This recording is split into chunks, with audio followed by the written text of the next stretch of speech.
So now we have a pretty decent website that runs on a mobile device, but how can we make it feel like a mobile app? On iOS, we can run web apps in standalone mode, which adds an icon to the home screen, removes the browser Chrome, and generally makes things feel a little bit more native. This is pretty well iOS specific, but other phones will just ignore the stuff they don't understand, so it's still worth doing. The first step is to add a meta tag that tells the phone that this website is web app compatible, which means it will remove the browser Chrome when you launch it from the home screen. This does introduce a slight issue. Without the browser Chrome, the viewable window is a bit bigger, so we need to add a class to the HTML element to say that we are running in standalone mode.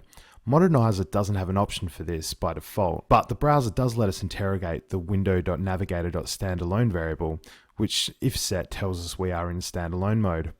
We can easily add a custom test to Modernizer. First, we create a new JavaScript file called application.js and add the following code. Don't forget to insert the JavaScript file in the top of your HTML page either. So let's mix it up a little bit and put the tab bar at the bottom if the site is running in standalone mode. We can also change the phone's status bar color from the default bluey grey to black and define a home screen icon.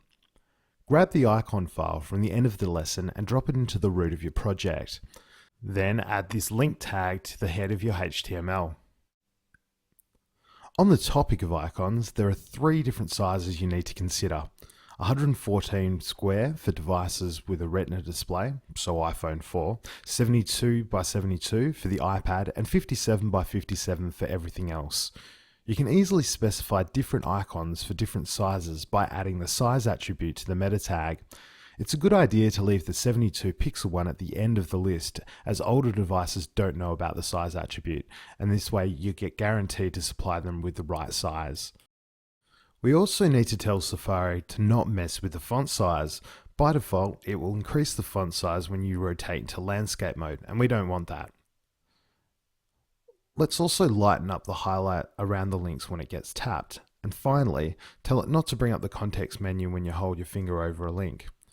Oh, and let's disable cut and paste on the tab bar. There's no reason to do that. We won't apply this rule to everything, as you might want to cut and paste from other areas. So let's have a look and see what that looks like. Load up the file and then hit Add to Home Screen. Pretty nifty, hey?